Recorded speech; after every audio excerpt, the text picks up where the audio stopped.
లూకాసు వార్త 18వ అధ్యాయము మొదటి వచనము.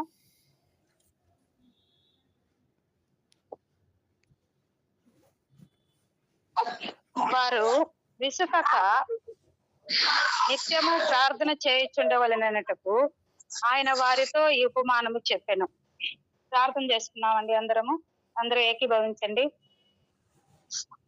స్తోత్రములు స్తోత్రములు స్తోత్రములు ప్రభా, మహోన్నతుడ, మహాఘనుడ, పరిశుద్ధుడ, మీ పరిశుద్ధ నామానికి కృతజ్ఞతలు చెల్లించుకుంటున్నాం ప్రభా. ఈ సమయంలో నా యేసయ్య మీ వాక్యం ద్వారా నాతో మీరు మాట్లాడమని ప్రార్థిస్తున్నాం తండ్రి. మీ వాక్యము రెండంచుల ఖడ్గం కలిగినది ప్రభా. అదే నా తండ్రి మా ఎముకలు మూలుగుల్లోకి కీళ్ళల్లోకి తీసుకొని పోగలదు నాయన. ఇలాంటి వాక్యాన్ని ప్రభా మేము బయలుపరుచున్నప్పుడు ప్రభా మా సొంత ఉద్దేశాన్ని కాకుండా ప్రభా మీ యొక్క మాటల్ని నా తండ్రి మీరు అందించమని ప్రార్థిస్తున్నాం తండ్రి. సహాయం చేయండి. మీ పరిశుద్ధాత్మ అభిషేకమును వాక్శక్తిని దయచేయమని ప్రార్థిస్తున్నాం తండ్రి. ఈ సమయం మీకు మహిమకరంగా మాకందరికి ఆశీర్వాదకరంగా ఉన్నట్లుగా మీరు చూపించండి. మీ వాక్యం ద్వారా ప్రభావ మమ్మల్ని బలపరచమని ఈ సమయాన్ని మీరు ఇచ్చినందుకే మీకు మరొకసారి కృతజ్ఞతాస్తుతులు చెల్లించుకుంటూ ప్రభావ మరి నా తండ్రి మీ సన్నిధి మాకు తోడుగా ఉంచండి నాయన.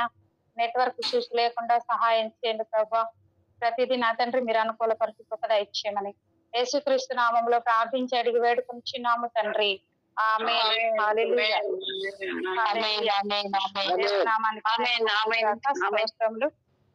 స్తోత్రములు. ఈ సమయంలో మనం చూసినట్లయితే లూకాసు వార్త 18వ అధ్యాయం మొదటి వచనాన్ని మనం చదివాము. మరి విసుకకుండా నిత్యం ప్రార్థన చేయాలనే దానికి యేసు ప్రభు వారు శిష్యులతో ఒక ఉపమానం చెప్పారు. మరి ప్రార్థనలో కూడా విసుక అనేది వస్తుంది. విసుకగా నిత్యము ప్రార్థన చేయాలి అనే దానికి ఆయన ఒక ఉపమానాన్ని శిష్యులతో చెప్పినట్లుగా మనం చూస్తున్నాం. మరి ఒకే అంశాన్ని తీసుకొని మరి మనం ప్రతిరోజు దేవుని దగ్గర అడగాలంటే విసుకుంటుంది. ఎందుకంటే మనం చేసిన పనినే మళ్ళీ మళ్ళీ చేయాలంటే మనకు విసుకు అనిపిస్తుంది కదా. మరి తిన్న భోజనాన్ని మళ్ళీ మళ్ళీ తినాలంటే ఇప్పుడు మనకు బిర్యానీ అంటే ఇష్టం అనుకోండి, అదే 2 రోజులు 3 రోజులు చేసి పెడితే తినగలం, ఇష్టం ఉండదు. అట్లా ఏదైనా బాగా ఎంత ఇష్టపడే వాళ్ళైనా అది ప్రతిరోజు ఒకే భోజనాన్ని ఎవరు ఇష్టపడరు, మరి ఒకే వస్త్రాలను ఎవరు ఇష్టపడరు. అందుకే మనము మరి ఆ వస్త్రాలు బాగుండగానే కొత్త కొత్త వస్త్రాలు కొనుక్కుంటాం. ఎందుకంటే వాటిని చూసినప్పుడు మనకు బోర్ కొడుతుంది అనమాట, వాడిన దాన్ని మళ్ళీ వాడటానికి. అలాగే తిన్నదాన్ని మళ్ళీ తినలేము. అందుకే ఇప్పుడు రకరకాల ఆహార పదార్థాలు, రకరకమైన వంటలు, మరి రకరకమైన రుచులు ఇవన్నీ మనకి. ఎందుకంటే వాటిని మనము ఒకే దానితోటి సంతృప్తి చెందలేం కాబట్టి. అలాగే మరి ఒకే పనిని చేయడానికి మనకు ఎలా తీసుకొస్తుందో ఒకే ప్రార్థన అంశాన్ని మరి దేవుని దగ్గరికి ప్రతిరోజు ప్రార్థన చేయడానికి కూడా విసుకుంటుంది అన్నమాట. మరి మనం ఒక సంవత్సరం అనుకోండి, ఒక లెక్క 2 సంవత్సరాలు 5 సంవత్సరాలు ఒకే అంశాన్ని సంవత్సరాల కొద్దీ దేవుని దగ్గర ప్రార్థన చేస్తున్నాం అనుకోండి, అప్పుడు ఏమనిపిస్తుంది మనకి, ఇన్ని సంవత్సరాలుగా ప్రార్థన చేస్తున్నప్పటికీ ఈ సమస్యకు జవాబు రావటం లేదు అని విసుగు అనిపిస్తుంది. అలాగే నా జీవితంలో కూడా నాకు ఒకసారి అనిపించింది. మా నాన్నగారి విషయంలో మరి చాలా సంవత్సరాలుగా మరి నేను ప్రార్థన చేస్తూ ప్రతిసారి ప్రార్థన చేసేటప్పుడు నా వ్యక్తిగత ప్రార్థనలు అండి, మరి వారు మారు మనసు పొందాలని నేను ప్రార్థన చేస్తూ ఉంటాను. అప్పుడు ప్రతిరోజు చేస్తున్నాను, ఇంకా జవాబు లేదు, కఠినపరచబడుతున్నారని ఒక రోజు నాకేమనిపించిందంటే, ఇంకా నేను ప్రార్థన చేయను ప్రభువా. ప్రార్థనలోనే అన్నాను దేవునితో, నేను ఇంక ఈ అంశాన్ని చాలా సంవత్సరాలు చేసేసాను, ఇప్పటికీ ఇంకా నాకు ఇష్టం లేదు ఈ అంశం కోసం ప్రార్థన చేయడం, నీకు ఇష్టం కాదో మరి చేస్తావో కూడా తెలియట్లేదు, అందుకని నేను ఈ అంశాన్ని గురించి ఇంకా నేను ప్రార్థన చేయను. నాకు ప్రతిరోజు ఇదే అంశాన్ని కొన్ని సంవత్సరాలుగా అడిగి నాకే విసుకనిపిస్తుంది అని అనుకొని ఆ తర్వాత మామూలుగా ప్రార్థన చేసి ముగిచ్చేశాను. అయితే అదే రోజు పాస్టర్ గారు వాక్యం చెప్పేటప్పుడు నేను వాక్యాన్ని విన్నాను. ఆ వాక్యం ద్వారా దేవుడు నాతో ఏం మాట్లాడాడంటే, మనం చేసే ప్రార్థన ఖచ్చితంగా ఆ ప్రార్థనకి ఫలితం ఉంటుంది. ఆ ప్రార్థన ఆలస్యం అవుతుందేమో కానీ జవాబు వస్తుంది. మరి ప్రార్థనలో విసుకుండకూడదు అని నేను విన్నాను. అప్పుడు మరలా నన్ను నేను పురికొల్పుకున్నాను అన్నమాట. అలాగే మన జీవితాల్లో కూడా, విశ్వాసి జీవితంలో అనేక సమస్యలు ఉంటాయి, ఒకటని చెప్పలేము. ఒక్కొక్కరికి ఒక్కొక్క విధంగా ఉంటాయి. అవి కొంతకాలం ఉండొచ్చు, కొన్ని సంవత్సరాలుగా ఉండొచ్చు. కొంతమంది ఉంటానే ఉంటాయి. కొంతమందికి ఆర్థిక ఇబ్బందులు 5 సంవత్సరాలు పొడుగుతా ఉంటానే ఉంటాయి. కొంతమందికి పిల్లలు చెప్పిన మాట వినట్లేదనే బాధ సంవత్సరాల కొద్దీ ఉంటూనే ఉంటుంది. మరి ఇంకా చూస్తే ఉద్యోగాలు రాలేదనేటటువంటి బాధ. మరి ఇప్పుడు మనం పెళ్ళిళ్ళు కాలేదు పిల్లలకి, మనం ఎంత ప్రార్థన చేస్తున్నాం అనే మనకి బాధ ఉంది కదా! అట్లా ఎన్నో ఉంటాయి ఒక విశ్వాస జీవితంలో. మరి ప్రార్థించేటటువంటి అంశాల్లో. అలాంటప్పుడు మనం 1 సంవత్సరం చేసాం, 2 సంవత్సరాలు చేసాం, 3 సంవత్సరాలు చేసాం, 5 సంవత్సరాలు చేసాం, జవాబు రావటం లేదు. ఇదే అంశాన్ని ఇంకా ఎన్ని సార్లని చేయాలి అని అనిపిస్తుందన్నమాట. అదే దేవుడు ఈ రోజు మనతో మాట్లాడుతున్నాడు. మరి విసుగక నిత్యము ప్రార్థన చేయాలి అని దేవుడు మనతో మాట్లాడుతున్నాడు ఈ వాక్యం ద్వారా. మరి ఇక్కడ మనకొక ఉపమానం ఉంది. అన్యాయస్తుడైన న్యాయాధిపతి ఉన్నాడక్కడ. ఆయన అసలు దేవునికి భయపడడు, మనుషులని లక్ష్య పెట్టడు. అంటే మనుషులంటే అతనికి లెక్కలేదు, దేవుడు అంటే కూడా లెక్కలేదు. అలాంటి అన్యాయస్తుడు. అతడి అన్యాయస్తుడి దగ్గరికి ఒక విధవరాలు ప్రతిరోజు వెళ్ళి నాకును నా ప్రతివాదికి న్యాయం తీర్చమని అడుగుతూ ఉంది. మరి ఆమెకి ఆ ప్రతివాదితో మరి అవసరం ఉందో మనకి ఇక్కడ రాయబడలేదు. కానీ మరి ఆమెకు మాత్రం అన్యాయం జరుగుతుంది. ఆ విషయంలో న్యాయం తీర్చమని ఆ న్యాయాధిపతి దగ్గరికి తను వెళుతూ ఉంది. అయితే ఆయన మనుషులకి లెక్క పెట్టాడు, దేవునికి లెక్క పెట్టాడు కాబట్టి మరి ఆమెనేం చేశాడు, కొంతకాలం వరకు ఒప్పలేదు అని బైబిల్ గ్రంథంలో మనకు రాయబడింది. మరి ఎంత కాలము, ఎన్ని సంవత్సరాలు అనేది మనకి లెక్క తెలియదు. కొంతకాలం అని ఉంది ఇక్కడ. ఆ కొంతకాలం వరకు ఒప్పకపోయినప్పటికీ ఆమె ప్రతిరోజు మరి తన దగ్గరికి వెళ్ళి అడుగుతున్నప్పుడు ఆయన ఏం చేశాడు, ఆయన ఏమనుకున్నాడంట. మనం 5వ వచనాన్ని చూద్దాం. లూకాసు వార్త 18వ అధ్యాయం 5వ వచనాన్ని చూస్తే, ఈ విధవరాలు చదువుతున్నారా సిస్టర్? చదవండి. ఈ విధవరాలు నన్ను తొందర పెట్టుచున్నది గనుక ఆమె మాటికి వచ్చి గోజాడుకుంటున్నట్లు ఆమెకు న్యాయము తీర్చునని తనలో తను అనుకునేను. మరియు ప్రభు ఇట్లనెను, అన్యాయస్తుడైన న్యాయాధిపతి చెప్పిన మాట వినుడి. దేవుడు తాను ఏర్పరచుకుని వారు దీవారాత్రులు తన్ను గూర్చి మొరపెట్టుకొనుచుండగా వారికి న్యాయము తీర్చడా? ఆయన వారికి త్వరగా న్యాయము తీర్చును. వారు నిమిషమే కదా ఆయన దీర్ఘశాంతము చూపుతున్నాడని మీతో విషయమే కదా ఆయన దీర్ఘశాంతం చూపుతున్నాడని మీతో చెప్పుచున్నాను. అయితే ఇక్కడ మనం చూస్తే చూపుతున్నాడని అనే ఒకటి ఇస్తే, క్రింద మనం చూస్తే ఆ పుట్టినోట్లో ఆలస్యం చేయించున్నాడు అని ఉంటుంది. చాలండి. ఇక్కడ మనం చూస్తే మరి ప్రభు అంటున్నాడు, అన్యాయస్తుడైన ఆ న్యాయాధిపతిని చెప్పిన మాటేనండి. మరి నేను ఆమె మాటికి వచ్చి గోజాడకుండాన్నట్లు ఆమెకు న్యాయం తీరుస్తానని. మరి అన్యాయస్తుడైన న్యాయాధిపతే అనుకుంటే మరి తాను ఏర్పరచుకున్న వారు, మరి మనల్ని దేవుడే కదా ఏర్పరచుకున్నాడు. మనం ఆయనకి ఏమన్నా ఆయన ఏర్పాటు చేసుకోలేం కదా. ఆయన మనకి దేవుడుగా ఉండాలని మనం ఏర్పాటు చేసుకోలేదు. ఆయనే మనల్ని ప్రేమించి మన బలహీనతలను బట్టి, మన పరిస్థితులను బట్టి మన పట్ల కనికరించి మనల్ని ఏర్పాటు చేసుకొని మరి ఆయన బిడ్డలంగా ఉండటానికి ఆయన మనల్ని భూలోకంలో ఉంచున్నాడు. అందుకే ఇక్కడ అంటున్నాడు, దేవుడు తాను ఏర్పరచుకుని వారు దీవారాత్రులు తన్ను గురించి మొరపెట్టుకునిచుండగా వారికి న్యాయం తీర్చడా? మరి దీవారాత్రములు మనం మొరపెట్టుకుంటున్నట్లయితే ఆయన న్యాయము తీరుస్తాడు, ఖచ్చితంగా న్యాయము తీరుస్తాడు అన్నమాట.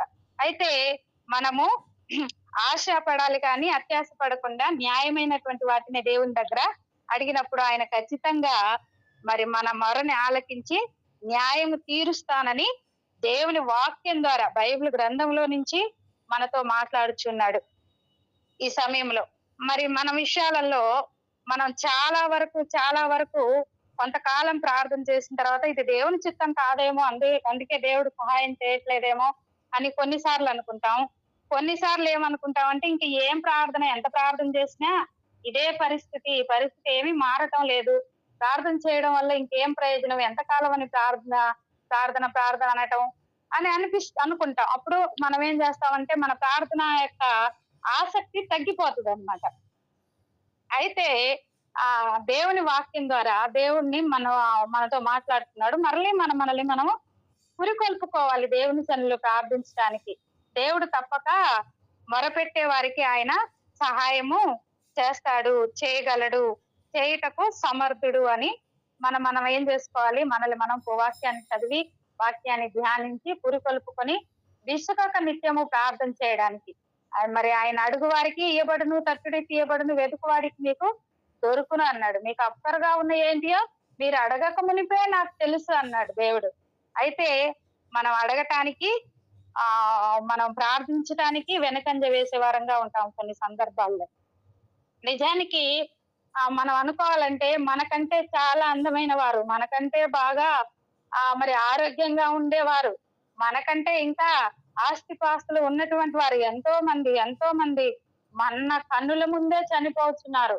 మరి ఎంతో మంది ఇంకా మనకంటే దీన స్థితిలోకి దిగజారిపోతున్నారు. ఎంతో అనారోగ్యాల పాలై హాస్పిటల్ పాలవుతున్నారు. అలాంటి వారిని మనం చూడం, మన సమస్యలనే మనం చూస్తాం. గాని మరి ఇలాంటి వాటిలన్నిటికంటే దేవుడు మేలు. మనకి ఆరోగ్యం ఇచ్చాడు, మన పని మనం చేసుకోగలుగుతున్నాము, ఒకరి మీద ఆధారపడకుండా మనం బ్రతకగలుగుతున్నాము, ఇంకా ఒకరికి ఒక 10 రూపాయలు సహాయం చేసేటట్లు దేవుడు ఉంచాడు. మరి అలాంటివి మనం అనుకోం అన్నమాట. దేవుడు చేయలేదు, ఆరోగ్యం ఇవ్వలేదు అనుకుంటాం. గాని అంతకంటే మేలు మనకు ఆయుష్ని ఇచ్చున్నాడు, మనం ఇంకా సజీవులో ఉన్నాము, మరి మనకున్నటువంటి సమస్యలన్నిట్లో కూడా దినదినము మనం దేవుని దగ్గరగా జరుగుతున్నాం అని ఇట్లా మరి అనుకునే వాళ్ళు చాలా చాలా తక్కువ. అయితే హన్నా ప్రేయర్ గ్రూప్ లో చాలా వరకు ప్రార్థనా పరులు ఉన్నారు. మరి చాలా మంచి ప్రార్థనా యోధులు, విజ్ఞాపన ప్రార్థనాకర్తలు ఉన్నారు. అయితే ఇంకా మీరు మీ యొక్క ఏ విషయంలోనైనా విసుగు చెందక ప్రార్థించే వారిగా ఉండాలని దేవుడు ఈ దినము మనల్ని ఇంకోసారి మరి హెచ్చరించుతున్నాడు అన్నమాట. ఈ యొక్క ప్రార్థన బైబిల్ గ్రంథంలో ప్రార్థించిన వారి గురించినటువంటి కేవలం 3 గురించి నేను చెప్పి ఈ దినాన్ని నేను ముగిస్తానండి నాకున్నటువంటి సమయాన్ని బట్టి. మొదటి దినవృత్తాంతముల గ్రంథము 4వ అధ్యాయము 10వ వచనాన్ని చూద్దాం. మొదటి దినవృత్తాంతముల గ్రంథము 4వ అధ్యాయము 10వ వచనము నేను చదువుతున్నాను. ఎబ్బేజు ఇశ్రాయేలుల దేవుని గూర్చి మొరపెట్టి, నీవు నన్ను నిశ్చయముగా ఆశీర్వదించి నా సరిహద్దును విశాలపరిచి నీ చెయ్యి నాకు తోడుగా ఉండ దయచేసి నాకు కీడు రాకుండా దానిలో నుండి నన్ను తప్పించుము అని ప్రార్థింపగా, దేవుడు అతడు మనవి చేసిన దానిని అతనికి దయచేసెను. ఈ ఎబ్బేజు అనేటటువంటి ఆ వ్యక్తికి అతని తల్లి వేదన పడి కంటినని అతనికి ఎబ్బేజు అని పేరు పెట్టిందంట. వేదన అనే పేరు, ఎబ్బేజు అంటే అర్థము వేదన అనే పేరు పిల్లలకి ఎవరు పెట్టరు. మరి అతని తల్లి అతనికి వేదన అనే పేరు పెట్టింది. అతను వేదనతో కలగజేసి పుట్టాడని అతనికి వేదన అని పెట్టింది. మరి అది ప్రతి వారు తల్లికి వేదన కలగజేసే బిడ్డలు పుడతారు. మరి ఒక బిడ్డ కన్నటకు ఒకనాటి ప్రసవ వేదన చాలనా అని బైబిల్ చెప్తుంది. ఇప్పుడన్నా ఇంకా మనకి హాస్పిటల్స్ మరి మెడిసిన్స్ సిజరీన్స్ ఉన్నాయి, కానీ ఆ కాలంలో అవి కూడా లేవు కదా. అయినప్పటికీ అందరూ వేదన పడే వారు పిల్లల్ని కన్నారు. కొంతమంది అయితే 2 రోజులు 3 రోజులు కూడా వేదన పడి బిడ్డల్ని కన్నటువంటి వారు ఉంటారు. అయితే ఈ ఎబ్బేజు తల్లి అతనికి వేదన అనే పేరు ఎందుకు పెట్టిందో, మనం చాలా మంది పిల్లలకి ఏం చేస్తారు, ఈ లోక సంబంధమైన అన్యులుగా ఉన్నప్పుడు ఈ లోక సంబంధమైన దేవతల పేర్లే పెట్టున్నారు. మనం క్రైస్తవులు అయితే బైబిల్ ఆశీర్వదింపబడిన వారి పేర్లు వెతికి పెట్టడానికి ప్రయత్నం చేస్తాం. అయితే ఆమె అతనికి వేదన అనే పేరు మాత్రమే పెట్టింది. అయితే అలాంటి వేదన కలిగినటువంటి ఎబ్బేజు మరి దేవుణ్ణి కలిగి దేవుని దగ్గరకు వచ్చి ఆయన ప్రార్థన చేస్తున్నాడు. మొదటగా మరి దేవునికి మొరపెట్టి నిశ్చయముగా ఆశీర్వదించి, మరి 1 ఆశీర్వదించమని దేవుణ్ణి అడిగాడు. 2 సరిహద్దుని విశాలపరచమని దేవుణ్ణి అడిగాడు. 3 నీ చెయ్యి నాకు తోడుగా ఉండనిమ్మని అడిగాడు. 4 ఏ కీడు రాకుండా దానిలో నుండి నన్ను తప్పించుము అని ప్రార్థన చేశాడు. 4 అంశాలతోటి ఇక్కడ ఆయన ఎబ్బేజు దేవుని దగ్గర మరి మొరపెట్టినట్టుగా మనం చూస్తున్నాం అన్నమాట. అయితే అతని ప్రార్థనని దేవుడు ఆలకించేసి ఏం చేశాడు, అతనికి దయచేశాడు. అతడు ఏదైతే అడిగాడో అతనికి అతను ఇచ్చాడు. వేదనకరమైనటువంటి అతను మరి దేవుని ద్వారా ఆశీర్వదింపబడేవారుగా, దేవుని చెయ్యి అతనికి తోడుగా ఉండేటట్టుగా, మరి దేవుడు అతని సరిహద్దులు విశాలపరిచేటట్టుగా దేవుని దగ్గర ప్రార్థించి ఆశీర్వదింపబడినటువంటి ఎబ్బేజు అయ్యాడు. వేదన పుత్రుడు ఏమయ్యాడు ఇప్పుడు? ఆశీర్వదింపబడినటువంటి వాడయ్యాడన్నమాట. అలాగే మన పరిస్థితులు, వేదనకరమైన పరిస్థితుల్లో మనం వెళుతూ ఉన్నట్లయితే దేవుని దగ్గర మొరపెట్టినప్పుడు మరి ఆయన మనల్ని ఏం చేస్తాడు? ఆ వేదనకరమైన పరిస్థితుల్లో నుంచి ఆశీర్వాదకరమైన పరిస్థితుల్లోకి తీసుకొని వస్తాడు. మరి మధ్య పాశ్రమ గారు ఒక సాక్ష్యం చెప్తే విన్నాను నేను. చాలా ఎంత వేదనలో నుంచి పోయిన ఆదివారం ఎంత వేదనలో ఉండి మరి ప్రార్థన చేసినప్పుడు, ఉపవాసం ఉండి మొరపెట్టినప్పుడు, మరి ఎంతో వేదన పడ్డప్పుడు ఆ వేదన పరిస్థితుల నుంచి దేవుడు ఎలాగ తప్పించాడో చెప్పినప్పుడు నాకు ఆ రోజు అసలు కన్నీళ్ళు వచ్చేసాయి. ఎందుకంటే ఒక స్త్రీలంగా అలాంటి అనుభవాల్లో ఉన్నప్పుడు అది ఎంత కష్టంగా ఉంటుందో నేను ఊహించగలిగాను ఆ రోజు. అట్లా మరి వేదనమైనటువంటి పరిస్థితులు కొంతమందికి కొన్ని స్థలాల్లో ఎదురవుతాయి, కొన్ని పరిస్థితులలో ఎదురవుతూ ఉంటాయి. మరి ప్రార్థించినప్పుడు, మొరపెట్టినప్పుడు ఆయన ఆ వేదనని ఆశీర్వాదంగా మారుస్తాడు. తన జీవితంలో ఆ వేదన అన్నిటిని తీసివేసి ఇప్పుడు ఆశీర్వాదకరంగా, అనేకులకు ఆశీర్వాదకరంగా ఎలాగో తనని మార్చి ఉన్నాడో తన సాక్ష్యం రూపంగా చెప్పారు. అట్లా మరి ఏ విధమైన వేదనలు ఉన్నప్పటికీ దేవుడు ఆ వేదనలో కూడా మనల్ని ఆశీర్వదించి ఆశీర్వాదకారకులంగా చేయుటకు సమర్థుడైన దేవుణ్ణి మనం కలిగి ఉన్నాం అన్నమాట. అలాగే మనము రెండో వ్యక్తిని గురించి చూద్దాం. దానియేలు గ్రంథము 6వ అధ్యాయము 10వ వచనాన్ని ఒకసారి చూద్దాం.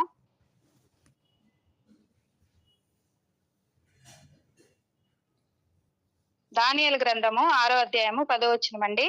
ఇట్టి శాసనము సంతకము చేయబడినని దానియేలు తెలుసుకొనినను అతడు తన ఇంటికి వెళ్ళి యథాప్రకారముగా అనుదినము ముమ్మారు మోకాళ్ళుని తన ఇంటి పై గది కిటికీలు యెరూషలేము తట్టునకు తెరవబడి ఉండగా తన దేవునికి ప్రార్థన చేయుచు ఆయనను స్తుతించుచూ వచ్చెను. అంటే మరి ఎలాంటి పరిస్థితుల్లోనైనా ఆయన ప్రార్థన చేస్తున్నాడు అన్నమాట. అప్పుడు అక్కడున్న పరిస్థితులు ఏంటి? మరి ఎవరైతే యొక్క ప్రార్థన చేస్తారో, రాజుకు తప్ప ఇంకెవరికైనా మరి మొర పెడతారో వాళ్ళని సింహాల గోల వేయటానికి వారొక ఉపాయం పన్నారనమాట. ఎందుకని? అసలు ఈ దానియేలు గురించే వారి యొక్క ఆలోచన చేశారు. ఎందుకంటే మనము 3వ వచనాన్ని చూస్తే, దానియేలు గ్రంథం 6వ అధ్యాయం 3వ వచనాన్ని చూస్తే, ఈ దానియేలు అతి శ్రేష్టమైన బుద్ధి గలవాడై ప్రధానులలోను అధిపతులలోను ప్రఖ్యాతి నుండి ఉండెను గనక రాజ్యం అంతటి మీద అతన్ని నియమింపవలనని రాజు ఉద్దేశించెను. అందుకు ఆ ప్రధానులను అధిపతులను రాజ్య పరిపాలన విషయంలో దానియేలు మీద ఏదైనా ఒక నింద మోపవలనని ఉండి తగిన హేతువు కనిపెట్టుచుండిరి. కానీ దానియేలు నమ్మకస్తుడై ఏ నేరమైనను ఏ తప్పైనను చేయువాడు కాడు గనుక దానియేలులో తప్పైనను లోపమైనను కనుగొనలేకపోయారు. అసలు ఈ మాట నాకు చాలా ఇష్టం. ఎందుకంటే దానియేలుని వాళ్ళంత కనిపెట్టి చూసినా అతనిలో ఏ తప్పు ఏ లోపం వాళ్ళు కనుగొనలేకపోయారంట. మరి మన జీవితాల్లో అయితే కనిపెట్టి చూడకుండానే లోపాలు తప్పులు కనబడతాయేమో. వాళ్ళు కనిపెట్టి చూసిన అది అన్యుల దేశం, బబులోనికి వాళ్ళని చెరగొని తీసుకొని వెళ్ళారు. మరి అన్యుల దేశంలో వారు నివాసం ఉంటున్నారు. మరి అక్కడ ఉన్నటువంటి ప్రజలందరూ భయంకరమైనటువంటి విగ్రహారాధికులు. అలాంటి ప్రజల మధ్యలో మరి ఆయన రాజ్య పరిపాలన విషయంలో ఆయనకి ముఖ్యమైన స్థానంలో 3 నియమించారు. ఈయన అందులో చాలా ముఖ్యమైనటువంటి స్థానంలో ఉన్నాడు. రాజ్యం అంతటి పైన అధిపతులుగా 3 ఉంటే వాళ్ళల్లో ఒక ఆయనగా ఈయనున్నాడు. అందుకని వీళ్ళు ఏం చేశారంటే, ఒక అన్యుడు మన రాజ్యం మీద ఇంత అధికారం చేస్తున్నాడు, ఈయన మీద ఏదైనా ఒక లోపాన్ని మనం కనుక్కొని రాజుకు చెప్పాలి అని చెప్పి వాళ్ళు ఏం చేశారండి, ఎంతో ఎంతో ఎంతో ప్రయత్నం చేశారు. ఒక్క నిందైనా ఆయన మీద మోపాలని, ఒక్క నిందలో అయినా ఆయన దొరుకుతాడేమోనని, ఒక్క తప్పులంలోనైనా దొరుకుతాడేమోనని, ఒక్క నేరమైనా ఉంటదేమోనని చాలా ప్రయత్నం చేస్తే ఎందులోనూ వాళ్ళు కనుగొనలేకపోయారు. అది ఈ మాట అసలు చాలా ఎప్పుడు గుర్తుంచుకుంటాను, అనుకుంటా ఉంటాను నేను. దానియేలు అన్యుల దేశంలో అంత నమ్మకంగా జీవించాడు ప్రభువా. మరి అంత నమ్మకంగా, అంత తప్పిదం ఏదైనా మా మీద మోపకుండా, ఏదైనా నేరం మా మీద మోపకుండా మేము బ్రతకగలగడానికి సహాయం చేయని నేను కూడా అనుకుంటా ఉంటాను. మరి అలా నేను ఉన్నానో లేదో అది దేవుడికి తెలియాలి, మరి సంఘమైన మీకు తెలియాలి. అయితే దానియేలులో మాత్రం వాళ్ళు అస్సలు కనుగొనలేకపోయారండి. తప్పిదం గాని, లోపం గాని కనుగొనలేకపోగా ఏం చేశారంటే, ఈయన ఇంకా ఏ విషయాలలో మనకు దొరకడు, అతని విషయంలో మనం ఇంకే తప్పిదం కనుగొనలేము, ఎంత పరిశోధించినా అని అనుకొని ఒక నిర్ణయానికి వచ్చేసారు. దేవుడి దగ్గర దక్క ఇంకెక్కడ దొరకడు ఇతను. అందుకని దేవుని విషయంలోనే ఇతన్ని పట్టేద్దాం అనుకొని ఒక శాసనాన్ని ఏర్పాటు చేశారు. రాజుకు తప్ప ఇంకెవ్వరికి వాళ్ళు మరి మనవి చేయకూడదు, ప్రార్థన చేయకూడదు అని వారికి శాసనాన్ని చేపించి, ఆ రాజు దగ్గర ఒప్పించి దానికి ముద్ర వేసి, అలా ఎవరైనా చేస్తే సింహంలో గుహలో వేయాలని దానియేలు కోసమే ఇది వాళ్ళు ఏర్పాటు చేశారు. అయితే దేవుడు ఏం చేశాడు, ఆయన అలాంటి శాసనం ఉందని తెలిసిన దానియేలు ఏం చేశాడు, ప్రార్థన చేశాడు. మరి నేనైతే అలా ప్రార్థన చేసేదాన్ని కదా, అది కూడా ఒప్పుకుంటాను. ఎందుకంటే ప్రభు నీకు తెలుసు కదా ఇలాంటి శాసనం ఉందని, నేను మనసులో ప్రార్థన చేసుకుంటానులే, మోకాళ్ళుని ప్రార్థన చేస్తే వాళ్ళు వింటారేమో, వాళ్ళు చూస్తారేమో అని అనుకుని ఉండేదాన్నేమో. కానీ దానియేలు అలా అనుకోలేదు. పర్వాలేదు, వాళ్ళు తీసుకెళ్లి సింహాల గుహలో వేసినా పర్వాలేదు, నా దేవుడు కాపాడగలడని అనుకొని ఉంటాడు ఒకటి. లేకపోతే సింహాల గుహలో వేసినా దేవుని రాజ్యానికి వెళ్ళిపోతానులే అనుకొని ఉంటాడు.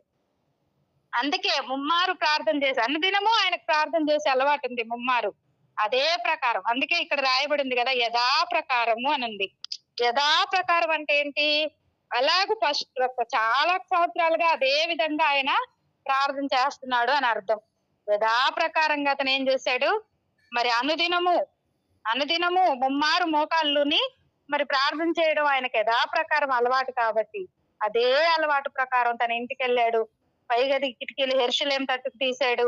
ఆ తర్వాత దేవునికి ప్రార్థన చేయడానికి, ఆయన స్తుతించడానికి మొదలు పెట్టాడు. అప్పుడు వీళ్ళు ఏం చేశారు, గుంపు కూడా వచ్చి దానియేలు తన దేవునికి ప్రార్థన చేయించినాడు, ఆయన్ని బతిమాలుకొస్తుండే చూసి ఆయన తీసుకొని వెళ్ళి రాజు దగ్గర మాట్లాడి సింహాల గుహలో వేశారు. ఇదంతా మనకు తెలిసిందే, కానీ ఇంకోసారి యథాప్రకారంగా అతను ఎలాగ ప్రార్థన చేశాడనే విషయం మీద నేను ఈ అంశాన్ని తీసుకుంటున్నాను. మన గమనంలోకి దేవుడు మనతో మాట్లాడుతున్నాడు. అయితే సింహాల గుహలో సింహాలు దానియేలుని ఏమీ చేయకుండా మరి తర్వాత ఆ రాజు ఆయన ఎవరైతే తీసుకొచ్చారో దానియేలు వాళ్ళని, వాళ్ళ భార్యల్ని, వాళ్ళ పిల్లల్ని సింహాల గుహలో వేసినప్పుడు వారి ఎముకల్ని సైతం అవి మరి కొరికి వేసినట్టుగా మనం చూస్తాం అన్నమాట. అదే 24వ వచనాన్ని మనం చూస్తే, దానియేలు 6వ అధ్యాయం 24వ వచనం, రాజు ఆజ్ఞయగా దానియేలు మీద నింద మోపిన ఆ మనుషులను వారు తోడుకొని వచ్చి సింహముల గుహలో పడదోసిరి, వారిని, వారి కుమారులను, వారి భార్యలను పడదోసిరి. వారు ఆ గృహ అడుగునకు రాక మునిపే సింహముల పాలైరి. సింహములు వారి ఎముకలను సైతము పగలగొరికి పొడి చేసెను. మరి వారి భార్యలు నింద మోపాలని ఎంత కనిపెట్టి వాళ్ళ వల్ల కాక ఈ విధమైనటువంటి పని చేశారో, వారి భార్యలు, వారి పిల్లల్ని, వారి కుటుంబాలతో సహా ఏం చేశాయి, ఎముకల్ని సైతము ఆ సింహాలు పగలగొరికి పొడి చేసేస్తాయని బైబిల్ గ్రంథం చెప్తుంది. కానీ దానియేలు మాత్రం సింహాలు ఏమీ చేయలేదు. అలాగూ మరి ప్రార్థనా పరుల యొక్క విషయాల్లో దేవుడు సహాయము చేస్తాడు అనే దానికి, అనుదినము ప్రార్థించడం అనేది మరి ఏ సందర్భంలోనైనా ఎంత మేలు అనే దానికి దానియేలు ద్వారా దేవుడు మనతో మాట్లాడుచున్నాడు. మరి ఇంకొక వ్యక్తిని నేను ముగిస్తానండి. అపోస్తుల కార్యములు 10వ అధ్యాయము 1వ వచనాన్ని మనం చూస్తే,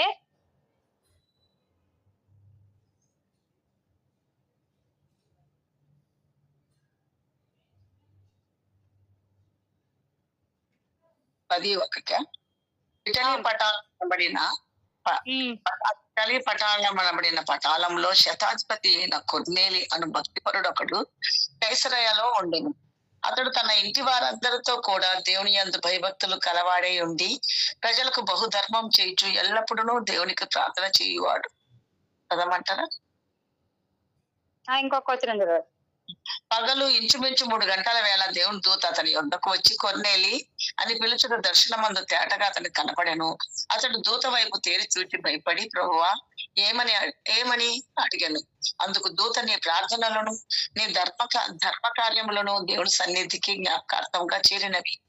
ఇప్పుడు ఇక్కడ మనం చూస్తే కొర్నేలు అనేటటువంటి శతాధిపతి. శతాధిపతి అంటే మనకు తెలుసు, శత అంటే 100 మందికి అధిపతి. ఈయన దేవుని యందు భయభక్తులు కలిగి ఉండి తన ఇంటి వారందరితో కూడా మరి ఎల్లప్పుడూ, మనకి 2వ వచనం కింది భాగంలో చూస్తే, ఎల్లప్పుడూ దేవునికి ప్రార్థన చేయాలి. ఎవరు మాట్లాడుతున్నారండి? మీట్లో పెట్టండి, ఎవరో మాట్లాడుతున్నారు. మీట్లో పెట్టండి. ఎల్లప్పుడూ ప్రార్థన చేసేటటువంటి వ్యక్తి కొర్నేలి. మరి అప్పుడు మరి దేవుని దూత అతని దగ్గరకు వచ్చి అతనితో దర్శనమందు తేటగా కనబడి అతనితో మాట్లాడుతున్నాడు. నీ ప్రార్థనలు నీ ధర్మ కార్యములు దేవుని సన్నిధికి జ్ఞాపకార్థంగా చేరినవి అని. అట్లా మరి ఎల్లప్పుడూ ప్రార్థన చేసే వారిని మరి దేవుడు ఖచ్చితంగా వారి ప్రార్థనని వింటాడు. మరి కొర్నేలిని మనం చూస్తే ఇతను అన్యుడు. అప్పటికి అతను ఇంకా రక్షింపబడలేదు, మరి బాప్తిసం తీసుకోలేదు, పరిశుద్ధాత్మ అనుభవం లేదు. ఆ తర్వాత పేతురు వచ్చి మరి వారితో మాట్లాడినప్పుడు మరి వారు ఫస్ట్ పరిశుద్ధాత్మను పొందుకున్నారు, ఆ తర్వాత బాప్తిసం పొందారు. అది అట్లా దేవుని యొక్క సరైనటువంటి మార్గంలోకి వచ్చారు. కానీ అంతకు ముందే ఆయన ప్రార్థనని దేవుడు ఆలకించాడని ఇక్కడ మనం చూస్తున్నాం అన్నమాట. వారు బాప్తిసం పొందకముందే, పరిశుద్ధాత్మను పొందకముందే దేవుడు ఆయనతో ఏమని చెప్పాడంటే, నీ ప్రార్థనలు నీ ధర్మ కార్యాలు దేవుని సన్నిధికి జ్ఞాపకార్థంగా చేరినవి. అందుకని నీవు ఎప్పుడైనా మనుషులు పంపించి అక్కడ ఉన్నటువంటి మరి భక్తిపరుడైనటువంటి మరి పేతురు ఉన్నాడు అక్కడ, సీమోన్ అని పేతురు, ఆయన పిలిపించుకోమని చెప్పాడు. అట్లా సీమోన్ పేతురుని వాళ్ళు పిలిపించుకొని మరి ఆయన వాక్యాన్ని విని వాళ్ళ తర్వాత పరిశుద్ధాత్మ చేత నింపబడి రక్షింపబడి బాప్తిసం పొందారు. అయితే అతడు ఎల్లప్పుడూ ప్రార్థన చేయడం దేవుడు ఏం చేశాడు, ముందే విన్నాడు అన్నమాట. నీ ప్రార్థనలు దేవుని సన్నిధికి జ్ఞాపకార్థంగా చేరినవి, నీ ధర్మ కార్యాలు జ్ఞాపకార్థంగా చేరినవి అని మరి కొర్నేలి అనేటటువంటి భక్తిపరుడితోటి మరి దేవుడు దూతను పంపించి మాట్లాడుతున్నట్టుగా ఇక్కడ మనం చూస్తున్నాం. అలాగ మన ప్రార్థనలు దేవుని దగ్గరికి చేరతాయి, ఖచ్చితంగా చేరతాయి. ఆయన మన ప్రార్థనలన్నీ వింటాడు, మన కన్నీళ్ళని ఆయన కవులలో దాచి ఉంచుతాడు. అందుకే మనం ఫస్ట్ చదివిన లూకాసు వార్త మరి 18వ అధ్యాయం 6వ వచనాన్ని మనం చూస్తే, దీవారాత్రంలో తన గురించి మొరపెట్టుకునే వారికి ఆయన న్యాయము తీర్చడా అనందు. అట్లా ఆయన దీవారాత్రములు మొరపెట్టే వారికి ఆయన ఖచ్చితంగా న్యాయం తీరుస్తాడు. అలాగే రోమా 8వ అధ్యాయం 32వ వచనాన్ని మనం చూస్తే, రోమీలకు రాసినటువంటి పత్రిక 8వ అధ్యాయం 32వ వచనాన్ని ఒకసారి మనం చూసినట్లయితే,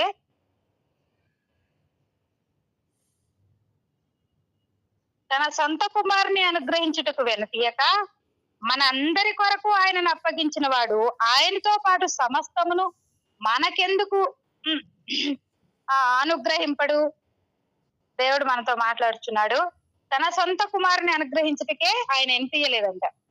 మరి సొంత కుమారుని అనుగ్రహించడానికి వెను తీయకుండా మన అందరి కొరకు ఆయన అప్పగించినటువంటి దేవుడు ఆయనతో పాటు సమస్తమును కూడా మనకెందుకు అనుగ్రహించడు అని ఇక్కడ ఒక క్వశ్చన్ ఉందన్నమాట. అంటే దేవుడు తన సొంత కుమారునే మన కోసం ఇచ్చేసాడు, ఆయనతో పాటు మనకి ఏది అవసరమో దాన్ని సమస్తాన్ని ఆయన అనుగ్రహించుటకు శక్తిమంతుడు అని మనం నమ్మాలని దేవుని వాక్యం ద్వారా ఈ విధానం మనతో సెలవిస్తున్నాడు. అలాగే మొదటి దశలోనికి రాసినటువంటి పత్రిక 5వ అధ్యాయము 15వ వచనాన్ని మనం చూస్తే,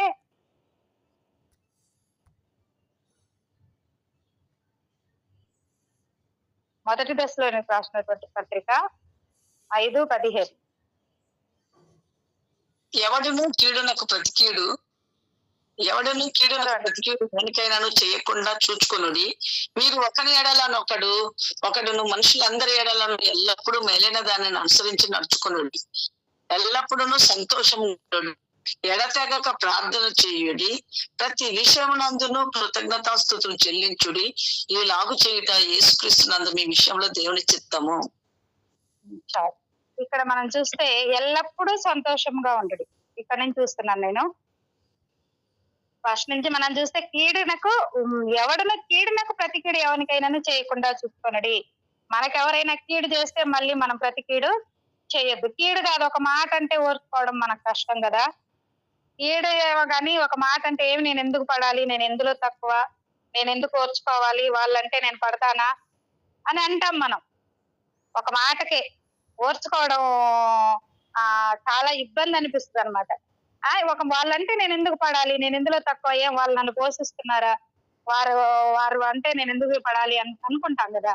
కానీ కీడునకు అసలు ప్రతి కీడే చేయొద్దంటున్నాడు. మనం మాటకే ఒక మాట అంటే మళ్ళీ మళ్ళీ ఇంకో మాట అనకుండా ఉండాలంటే మనం అమ్మో చాలా కష్టం ఓర్చుకోవడం. కానీ ఇక్కడ మరి దేవుని వాక్యం ఏం జలవిస్తుందంటే, కీడునకు ప్రతి కీడు ఎవరికైనాను చేయకుండా చూస్తున్నది. ఏదైనా ఎవరైనా కీడు చేస్తేనే మళ్ళీ వాళ్ళు ఇంత కీడు చేశారు కాబట్టి నేను ఎందుకు ఓర్చుకుంటాను, నేను వాళ్ళు ఒకటి చేశారు, నేను కొంతైనా చేయకపోతే నన్ను చేతగాళ్ళ లెక్కలో వేస్తారు అని అనుకుంటాం కదా. కానీ దేవుని వాక్యం ఏం తెలుస్తుందంటే, కీడునకు ప్రతి కీడు ఎవరికైనాను చేయకుండా చూసుకున్నది. మీరు ఒకని ఎడల ఒకడు మనుష్యులందరి ఎల్లడా ఎల్లప్పుడూ మేలైన దానిని అనుసరించి నడుచుకొనుడి.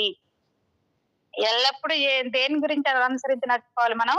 మేలైన దానినే అనుసరించి నడుచుకోవాలి. తర్వాత ఎల్లప్పుడూ సంతోషముగా ఉండుడి, ఎడతెగక ప్రార్థన చేయుడి. మనం ఎల్లప్పుడూ సంతోషంగా ఉండాలి, ఎడతెగక ప్రార్థన చేయాలి. సమస్యలు ఉంటాయి, లేకుండా ఎవరు ఉండరు. ఎవరు ఎంత చెట్టుకంతగాలని, ధనవంతులకు తగ్గ సమస్యలు ధనవంతులకి, పేదవాళ్ళకి తగ్గ సమస్యలు పేదవాళ్ళకి, మరి మధ్య తరగతి వాళ్ళకి సంబంధించిన సమస్యలు మధ్య తరగతి వాళ్ళకి ఉంటూ ఉంటాయి. వాటిల్లో సైతము సంతోషంగా ఉండటమే దేవుని యందు మనము నమ్మకం ఉంచడం, విశ్వాసం ఉంచడం అన్నమాట. ఇవన్నిటి నుంచి దేవుడు విడిపిస్తాడని నమ్మి విశ్వాసంతో మనం సంతోషిస్తూ ఉన్నప్పుడు అవన్నీ ఏం చేస్తాయి, అది ఒక రోజు కాకపోయినా ఒక రోజుకైనా దేవుడు వాటన్నిటి నుంచి మనల్ని విడిపిస్తాడు. అందుకని ఇక్కడ ఏమంటున్నాడంటే, ఎడతెగక ప్రార్థన చేయడు. నేను ముఖ్యంగా ఈ మాట కోసం ఈ వచనాన్ని తీసుకున్నానండి. ఎడతెగక ప్రార్థన చేయాలి. మనం సంతోషంగా ఉండాలి, ఎడతెగక ప్రార్థన చేయాలి, ప్రతి విషయమందు కృతజ్ఞతాస్తుతులు చెల్లించాలి. మరి ఎడతెగక ప్రార్థన చేసే వారంగా మనం ఉండాలని దేవుని వాక్యం ద్వారా ఇప్పుడు మనం ఆల్రెడీ 24 గంటలు ప్రార్థనలో ఉన్నాము, మరి ఉపవాస ప్రార్థనలు చేయించున్నాము. ఇంకా ఎడతెగక ప్రార్థన చేసేటటువంటి అనుభవాల్లోకి మనము రావాలని దేవుడు మనతో మాట్లాడుచున్నాడు. మరి 1 గంట ప్రార్థన చేసేసాం, ప్రార్థన అయిపోయింది అనుకోవడం కాదు. మనం పని చేసేటప్పుడు, మనము మన ప్రయాణాల్లో ఉన్నప్పుడు మన మనసులో ప్రార్థన, అది ఎడతెగక ప్రార్థన. అంటే ఎడతెగక అంటే 24 గంటలు కూర్చోలేం కదా. మరి మనకి 24 గంటలు ఉంటే ఒక 6 గంటలు నిద్రపోయాం అనుకోండి, ఇంకెన్ని గంటలు ఉంటాయి? 18 గంటలు ఉంటాయి. 18 గంటల్లో మనం పని నిమిత్తము, మన అవసరాల నిమిత్తము, మరి ఎట్లేదన్నా గానీ ఒక 10 గంటలు 12 గంటలు ఉంటుంది. మరి ఉద్యోగాలు, బయట పనులు, ఇంట్లో పనులు, మరి అందులోని ఇతరులతో మాట్లాడటము, ఇవన్నీ ఉంటాయి, బాధ్యతలు అన్ని ఉంటాయి. వీటిల్లో సైతం ఎడతెగక మనం ప్రార్థన చేయాలంటే కుదరదు. అయితే ఎడతెగక ప్రార్థన చేయడం అంటే మన మనసులో ప్రార్థన. కూర్చొని ప్రార్థన చేసేది కొన్ని గంటలైతే, ఎల్లప్పుడూ ప్రార్థన మన హృదయంలో ప్రార్థించుతూ ఉండడమే ఎడతెగక ప్రార్థన చేయడం. ప్రతి విషయమందు కృతజ్ఞతాస్తుతులు చెల్లించడం. దేవుడు మనకు చేస్తున్నటువంటి ఈ ప్రార్థన అంశాలను బట్టి కృతజ్ఞతాస్తుతులు. మన కుటుంబాల్లో దేవుడు అన్ని సమకూరుస్తున్నందుకు కృతజ్ఞతాస్తుతులు. మరి మనము మన ఆరోగ్యాన్ని బట్టి కృతజ్ఞతాస్తుతులు చెల్లించుకుంటూ జీవించాలనేది దేవుని యొక్క ఆశయం ఉంది. అదే దేవుని చిత్తం అంటున్నాడు. ఇలాగ చేయట యేసుక్రీస్తునందు మీ విషయంలో దేవుని చిత్తము. అలాంటి చిత్తాన్ని మనం నెరవేర్చే వారంగా ఉండాలి. అలాంటి ప్రార్థన, ఎడతెగక ప్రార్థన మనం చేసే వారంగా ఉండాలనే విషయాలన్నింటినీ మేము ముందుంచుతూ నేను సెలవు తీసుకుంటున్నాను. దేవుడి యొక్క వాక్యం మనం దీవించిన దాకా. ఆమేన్.